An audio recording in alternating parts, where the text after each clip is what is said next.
आप देख रहे हैं मिरर मीडिया और मैं हूं आपके साथ प्रिया पांडे। सोमवार का दिन आईआईटी आईएसएम धनबाद के लिए ऐतिहासिक रहा। भारत सरकार ने संस्थान को critical mineral recycling, innovation, separation and processing यानी कि क्रिस्प के लिए चयनित किया है।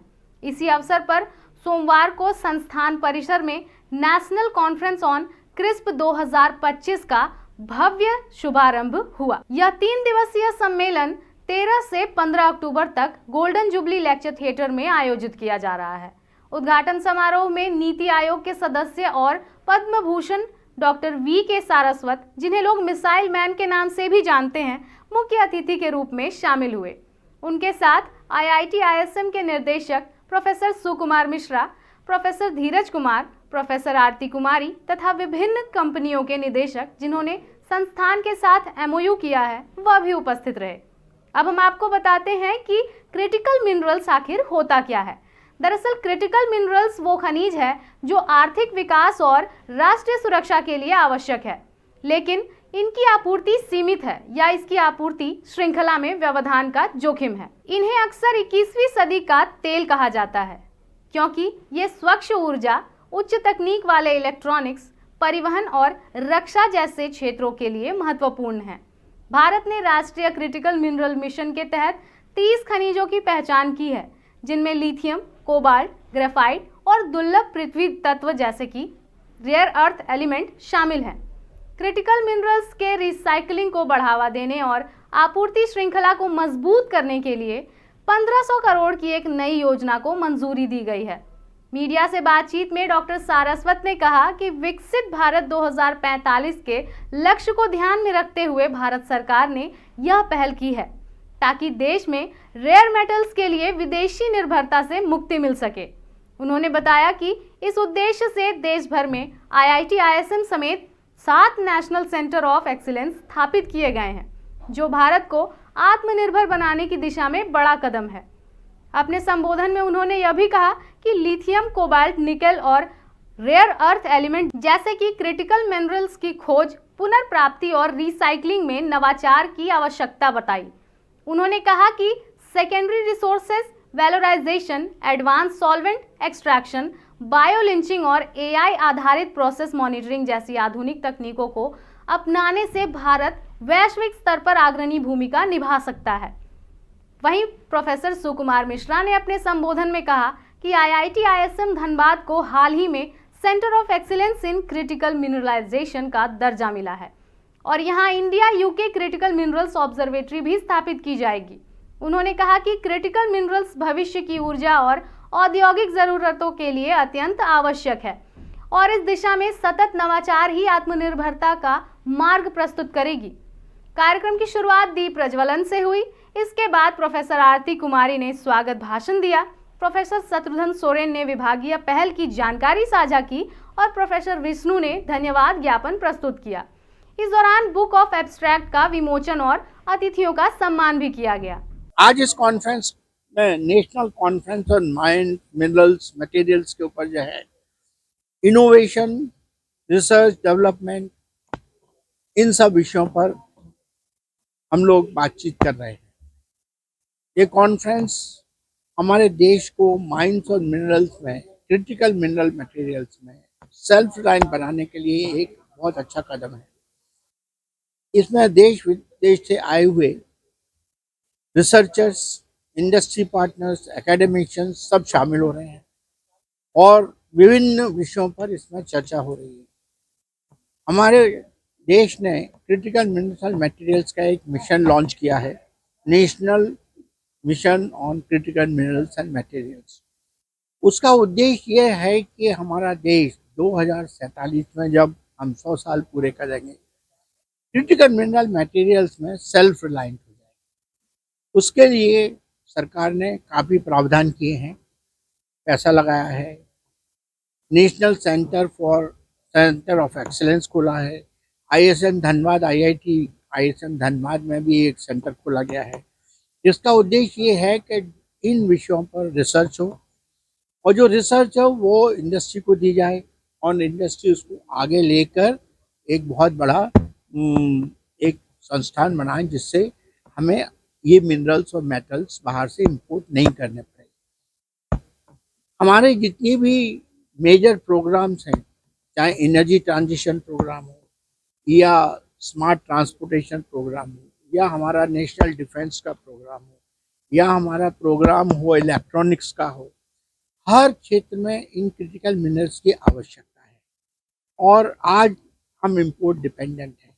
इसीलिए सरकार ने ये कदम उठाया है कि देश मिलके एकेडमिक इंस्टीट्यूशंस के साथ, रिसर्च लेबोरेटरीज के साथ और इंडस्ट्रीज के साथ मिलके हमारे देश में जो रिजर्व्स हैं वो कम मात्रा में हैं पर हैं, उन सबको एक्सप्लॉइट करके अपने देश को समृद्ध बनाएं। ये इस कॉन्फ्रेंस का उद्देश्य है, यही हमारी सरकार चाहती है, यही हम चाहते हैं और मैं ऐसी आशा करता हूँ कि मीडिया भी यही चाहता है। चूंकि झारखंड जो है ये one of the mineral rich areas में आता है, अभी तो हिंदी में बोल रही थी, आप हिंदी सवाल पूछो ना। सर क्या यहाँ पे चांसेस है कि यहाँ भी कोई रेयर देखिए, झारखंड एक ऐसा प्रदेश है जहाँ पर मिनरल सोर्सेज बहुत है। आपको मालूम है, कोयले से लेकर और हर तरह के मिनरल्स हैं यहाँ। हमें यहाँ अपना एक्सप्लोरेशन एफर्ट बहुत ज़्यादा बढ़ाना है। मैंने जो प्रेजेंटेशन दिया था उसमें बताया था झारखंड में क्या अवेलेबल है और मैं चाहता हूँ कि यहाँ और एक्सप्लोरेशन हो, नई नई टेक्नोलॉजीज को यूज़ किया जाए जिससे ये कम से कम मात्रा में भी जो मिनरल अवेलेबल है उसको हम डिटेक्ट कर सकें। अगर हम पुराने टूल्स यूज़ करेंगे तो वो हम डिटेक्ट नहीं कर पाएंगे। तो ये सेंटर ऑफ एक्सीलेंस जो बनाया गया है यहाँ पे, उसका उद्देश्य यही है कि झारखंड में इस क्षेत्र में जो भी रिजर्व्स हैं उनका एक्सप्लोरेशन किया जाए, उनको निकाला जाए, फिर प्यूरिफिकेशन किया जाए, फिर मेटल निकाला जाए, फिर एलॉय बनाया जाए और मार्केट में रेयर मेटल मिलने की संभावना है यहाँ पे? बिल्कुल है, क्यों नहीं है। देखिए कितने ज़्यादा सोर्सेज हैं, प्राइमरी सोर्सेज हैं, सेकेंडरी सोर्सेज हैं। अभी जैसे एक स्टार्टअप कंपनी ने यहाँ पे सेकेंडरी सोर्सेज से लिथियम आयन बैटरी से लिथियम बनाना शुरू कर दिया। सेकेंडरी सोर्सेज से बना सकते हैं, उसमें कोबाल्ट निकलेगा, निकल निकलेगा, प्लेटिनम निकलेगा। बैटरी ले लीजिए आप, इलेक्ट्रोलाइजर ले लीजिए, इलेक्ट्रॉनिक्स ले लीजिए, वेस्ट ले लीजिए, फ्लाई ऐश ले लीजिए, रेडमंड ले लीजिए, इन सब में रेयर अर्थ हैं और हमें उनकी आवश्यकता है। केवल हमें अपने प्रोसेस डेवलप करने हैं और इंडस्ट्रियलाइज। सर एक सवाल और है कि चाइना से जो हम लोग रेयर अर्थ में ये शर्त होती है कि जो मंगवाया गया है वो हम दूसरी कंट्री को नहीं बेच सकते हैं, तो इससे हमारे देश को क्या कुछ फायदा हो सकता है? देखिए, कोई भी रेस्ट्रिक्शन हमें मंजूर नहीं। हम किसी तरह का रेस्ट्रिक्शन किसी भी देश के द्वारा अगर लगाया जाएगा तो हमें मंजूर नहीं। हम चाइना से मैग्नेट्स इंपोर्ट करते हैं और हम इंपोर्ट तब तक करते रहेंगे जब तक हमारे कंपनीज जो आजकल काम कर रही हैं, हमारी बीआरसी के साथ मिलके, हमारा आईएसएम धनबाद के साथ मिलके, हमारे डीएमआरएल के साथ मिलके, हमारे मिधानी के साथ मिलके, इन सब के साथ मिलके एक बहुत ज़्यादा पावरफुल कोलैबोरेटिव एफर्ट है जो हिंदुस्तान में परमानेंट मैग्नेट्स बनाएगा। पूना में एक कंपनी आ गई है, विशाखापट्टनम में समीरियम कोबाल्ट मैग्नेट आईआरईएल की मदद से बन रहा है। तो ये सब कार्य प्रगति पर है। अब हमें क्या करना है कि चाइना जो भी बोलता रहे उसको बोलने दो, ठीक है। हम जब तक हम इंपोर्ट कर रहे हैं हम उनके रेस्ट्रिक्शन तैयार मान लेंगे कि हम किसी और कंट्री को एक्सपोर्ट नहीं करेंगे। पहले तो हमें अपनी इंटरनल डिमांड ही पूरी करना है। एक्सपोर्ट तो हम प्रोडक्ट करेंगे, हम मैग्नेट एक्सपोर्ट नहीं करेंगे। हमने अगर मोटर बनाई है तो मोटर एक्सपोर्ट करेंगे, हम कार बनाई है तो कार एक्सपोर्ट, उसमें कोई दिक्कत नहीं है। केवल हमको मैग्नेट को एक्सपोर्ट नहीं करना है, उसमें हमें कोई प्रॉब्लम नहीं।